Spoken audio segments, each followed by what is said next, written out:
So your brain can change in three very basic ways to support learning. And the first is chemical. So your brain actually functions by transferring chemical signals between brain cells, what we call neurons, and these trigger a series of actions and reactions. So to support learning, your brain can increase the amount or the concentrations of these chemical signaling that's taking place between neurons. Now, because this kind of change can happen very rapidly, this supports short-term memory, or the short-term improvement in the performance of a motor skill. The second way that the brain can change to support learning is by altering its structure. So during learning, the brain can change the connections between neurons. Now here, the physical structure of the brain is actually changing, so this takes a bit more time. These types of changes are related to long-term memory, the long-term improvement in a motor skill. Now, these processes, they interact, and let me give you an example of how. So we've all tried to learn a new motor skill. Maybe playing the piano, maybe learning to juggle. And you've had the experience of getting better and better within a single session of practice and thinking, I've got it. And then maybe you've returned the next day and all those improvements from the day before, they're lost. What happened? Well, in the short term, your brain was able to increase the chemical signaling between your neurons.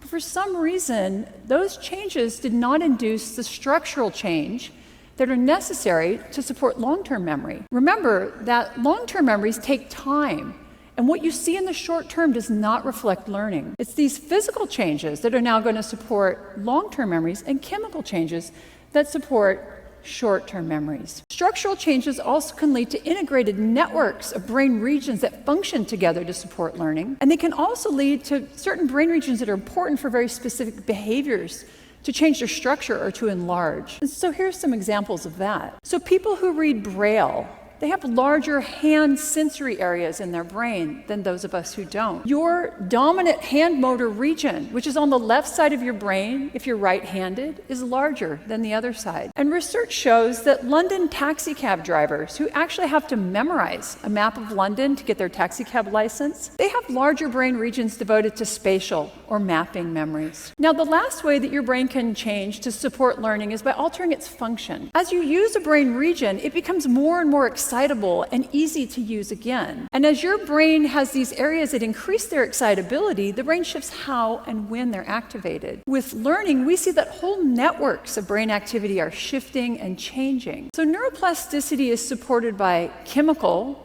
by structural, and by functional changes.